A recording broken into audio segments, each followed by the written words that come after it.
Bien, jóvenes de primer año de secundaria, tengan un buen día, con paz y amor. Vamos a iniciar esta sesión de aprendizaje del día viernes 24, ya con una planificación ya anticipada, acerca del área, parte del área de comunicación que es aptitud verbal, más conocido como razonamiento verbal. Bien, tenemos ahí el primer aprendizaje que vamos a trabajar, algo que lo aplicamos todos los días.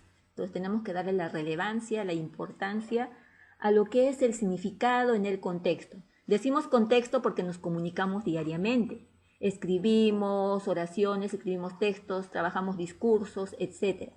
Pero de acuerdo a ello, cuando no entendemos una palabra, cuando se nos hace difícil captar, ¿no?, el significado de un término, de una palabra, siempre recurrimos al diccionario.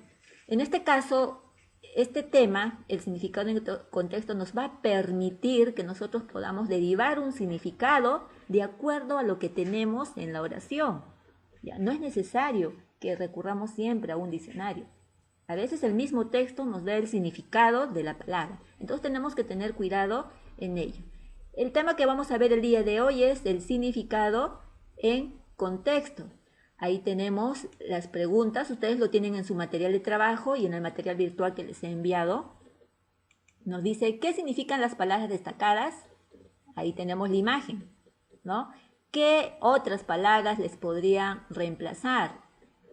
Y la imagen dio información para revelar los significados porque a partir de esta imagen ustedes van a reflexionar o van a preguntarse y van a responder en forma oral, ¿sí? Dice, el impávido joven realiza piruetas admirables. Y vemos la imagen. El joven está saltando. ¿Ustedes saltarían así? Entonces, ¿qué significará impávido? Ya démosles el significado, ¿no? ¿Qué significará impávido según el contexto y la imagen que observamos? Aquí tenemos la definición del significado en contexto. Esto, por favor, lo tienen en su libro. Todo este material está en su libro de aptitud verbal, ¿ya? Pero igual se los estoy facilitando. Nos dice, permite determinar el sentido de una palabra o enunciado a partir de las palabras que la acompañan y de la situación en la que es usada. Tenemos que observar bien de qué trata el texto para ver si esa palabra guarda relación con el sentido, ¿no?, con el contexto al cual nos da a entender. Para ello, tenemos que, seguimos bajando. Ya, aquí tenemos el contexto, siempre va a estar, es así como los elementos de comunicación. El contexto se sitúa en una situación en la cual se da el acto comunicativo. Ahí tenemos el significado, el significante y la referencia, ¿no? Vamos a relacionarlo con los elementos de la comunicación, pero ese es el contexto. ¿Bien? ¿Cuáles son los recursos que debemos tener en cuenta para inferir, captar el significado de las palabras? Ahí lo tienen ustedes. ¿Ya? Sigan con su material. Bien. La aposición. Las expresiones de equivalencia, ¿no?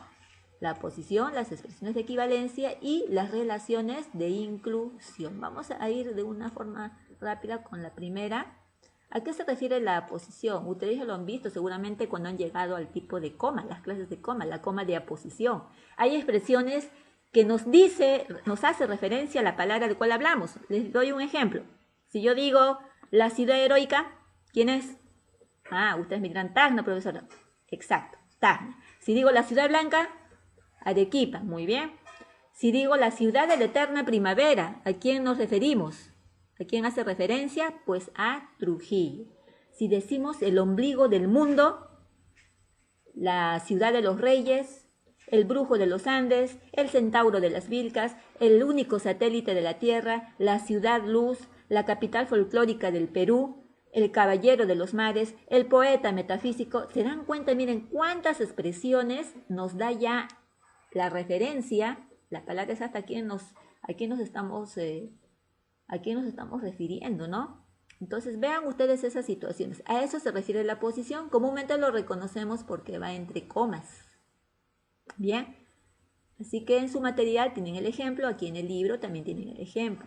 Luego tenemos las expresiones de equivalencia, ojo, ¿ya? Expresiones de equivalencia. Si hay un hecho, un acontecimiento, entonces, lógicamente se refiere a ese hecho, ¿no? son enunciados que explican el significado que se desconoce. Puede ser un sinónimo o un antónimo. Ustedes ya conocen los sinónimos, aquellas palabras que reemplazan al significado de otra palabra, y los antónimos lo que indica oposición o contradicción. Dice, Domingo recibió un correo electrónico críptico de parte de su profesor. El enigma lo dejó muy pensativo. ¿Ya? Miren cómo se relaciona críptico con enigma, sinonimia, ¿sí? El pueblo estaba devastado. ¿Qué es devastado? La mayoría de las edificaciones estaban derruidas, sinónimo de devastado. ¿Se dan cuenta? Entonces, equivalencia, ¿no? Porque manejamos sinónimos. Si hay un antónimo, manejaremos otro antónimo y así vamos avanzando. Bien, el tercer tipo, las relaciones de inclusión. Ojo, ahí vamos a tener en cuenta lo que son aquellas palabras según el contenido, ¿no? Según su significación, el campo semántico, ¿no? Guarda ciertas relaciones o tienen algún significado que los une. Por ejemplo, ahí vamos a tener en cuenta lo que son los hipónimos, los hiperónimos y los cohipónimos. Con un ejemplo rápido, muy aparte del libro, para que lo puedan entender y no haya dudas y podamos trabajar sin dificultad las actividades del libro. Por ejemplo, a ver, les digo, si decimos manzana, naranja, piña, plátano, ¿qué son esos 4 elementos? Manzana, naranja, piña, plátano. Ah, muy bien, son frutas. Entonces, lo que yo he mencionado en forma individual, manzana, 1, 2, naranja, 3, plátano, miren, son hipónimos. Cada uno es un hipónimo. ¿Guarda una relación? Sí. ¿Cuál es su relación de significación? Que las 3 son frutas. Frutas se constituyen el hiperónimo. Ojo, hipónimo, manzana, naranja, plátano, piña. Hiperónimo, ¿qué son estos 3 ¿qué son estos 3 elementos? Frutas. ¿Y qué es la relación de cohipónimo? Así como tienen en el ejemplo ustedes. El cohipónimo pues sería cuando yo voy a unir por pares. Cojo 2 elementos, 2 hipónimos y los relaciono. Manzana, o puedo decir piña, naranja. Se relacionan, ¿verdad? Piña y naranja. Entonces son frutas las 2. Y así puedo ir avanzando, ¿no? Con todo tipo de palabras. Entonces, hipónimos individualmente, hiperónimos el nombre del conjunto de estos elementos y el cohipónimo la relación de 2. ¿Bien, jóvenes? Entonces, seguimos. Vamos a completar lo que tenemos en el material. Ya. Ahí tenemos la explicación, la deducción que debemos trabajar con el material. Luego tenemos los pasos para determinar el significado en el contexto. Ahí nos dice, primero debemos leer, luego identificar los vocablos nuevos o desconocidos. Los vocablos, las palabras que ya conocemos, bueno, no nos preocupamos, pero los que no conocemos en su totalidad, pues no tenemos que preocupar. Segundo, determina la categoría gramatical. ¿A qué se refiere? Sustantivo, adjetivo, es verbo, ¿qué palabra es? 3. Establece el contexto y reconoce si se han empleado alguno de los recursos estudiados. Es decir, hay aposiciones, hay expresiones de equivalencia, hay relaciones de inclusión, etc. 4. Paso 4. Compara el concepto o palabra nueva basándote en su semejanza con otro término ya conocido. Y contrasta el significado de una palabra nueva con otra ya conocida. Ya vamos ahí comparando. Relaciona el término con el contexto en el que se encuentra. Deduce los rasgos de sentido. Ojo, tenemos que ser bastante minuciosos cuando vamos a trabajar este tema, el término en contexto, porque muchas veces el significado, como se les dijo hace un momento, el significado de esa palabra desconocida está en el mismo contexto, está en la oración.